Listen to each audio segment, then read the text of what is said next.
Welcome everybody to the first installment of DB6 News with your host, DB6. Thank you for joining me in today's news.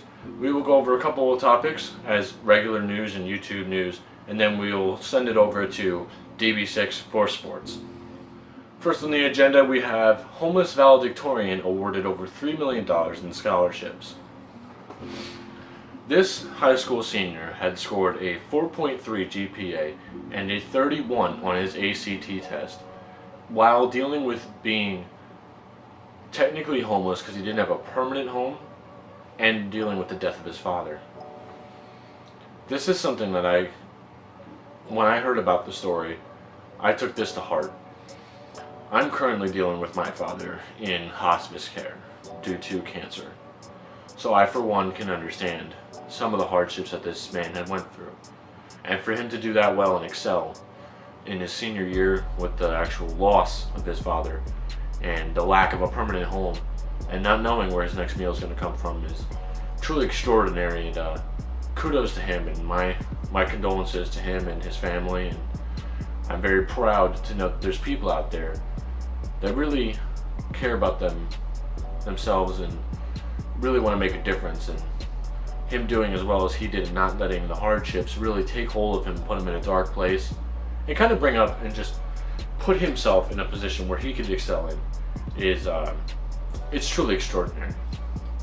Our next segment is going to be Destroying, also known as Donald De La Haye, who has become the first YouTuber to become a pro football or pro sports athlete.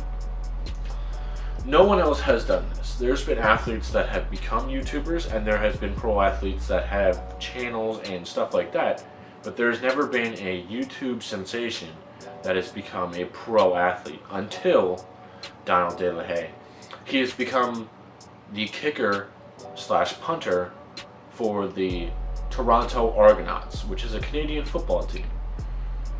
So good luck to you, Destroying, and wish you the best of luck. Hope to see your career take off. Lastly, we have news of YouTube, and something that I have seen going around and trending is tier list. Now, if you haven't seen tier list, I don't know if you just watch different channels or different content than I do, but YouTube tier lists are been taking over. Anything from rapper tier list to sports people tier list. There's a specific tier list in general, a very specific platform that everybody is using that's just become taken over by storm. And can be used by anything. It can be used for channels, it can be used for players, it can be used for people, it can be used for anything. You just rank people by a picture on your scale, and it's really a great thing that's taking over YouTube by storm. And I wouldn't be short if you've seen one soon on this channel. So that is all for the daily news, and I will send you over to sports to conclude our broadcast. Thank you, DB6, for that news, and kudos to Destroying and the high school valedictorian. Congrats all around. In sports, we will be covering why Donovan McNabb is not better than Troy Aikman as he so thinks so. Injury that has been plagued by a specific top-tier player that you may not know is as severe as it could be, and another organization that has left their star player out of the loop. So let's start with Donovan McNabb, Troy Aikman. If you don't know, Donovan McNabb has claimed to be better than Troy Aikman. He says that his numbers are better than Aikman's, and he should be in the Hall of Fame because of that. Now I'm going to run down a list of a little bit of stats that'll just disprove this theory. Not saying that Donovan McNabb will never be a Hall of Famer, I'm just disproving that he is better than Troy Aikman. The number of seasons in the top 10 in passing yards. Troy Aikman has done this 4 times in his career, McNabb only twice. There's a top 5 finishing for passer rating. Aikman has done this 4 times, McNabb has done this only twice. Finishing top 5 in passing yards per attempt. McNabb has done this twice, Aikman 4 times. Finishing in the league top 5 in completion percentage.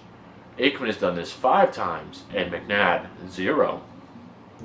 And finally, finishing first or second in interception percentage, which means having a better touchdown to interception ratio and not throwing as many interceptions in your season.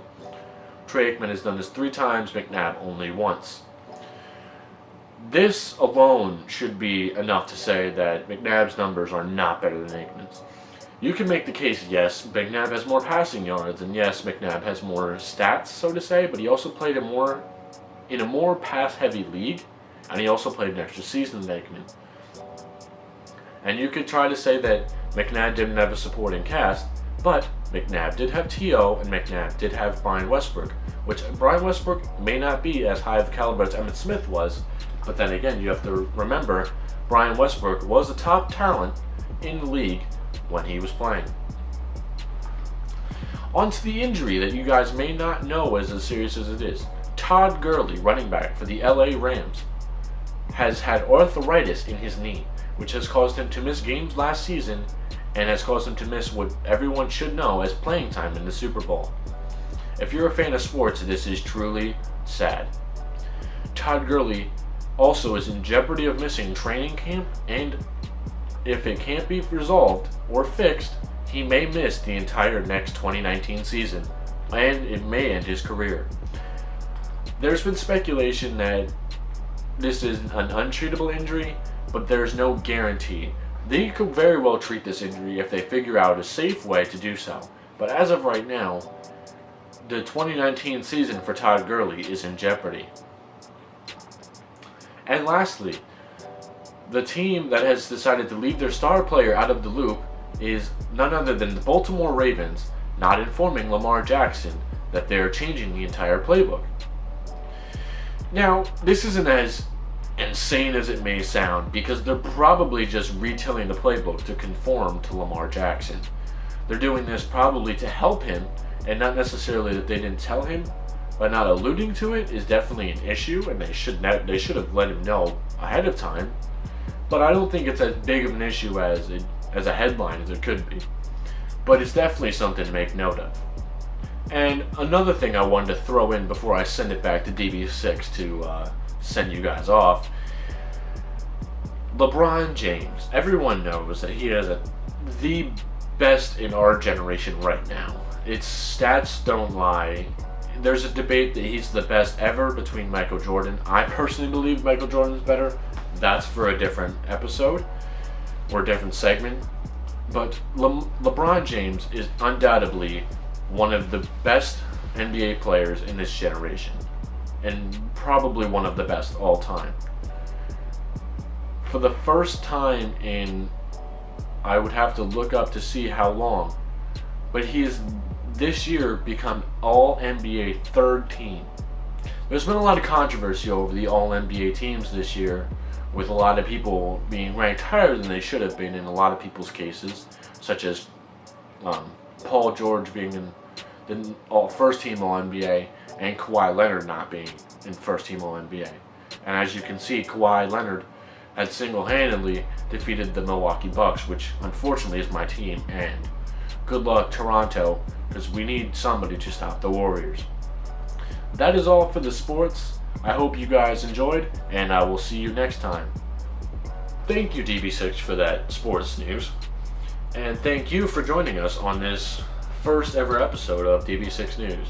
We will be adding new segments as the news goes, as far as traffic and current moods and stuff, as far as like out and about in the community.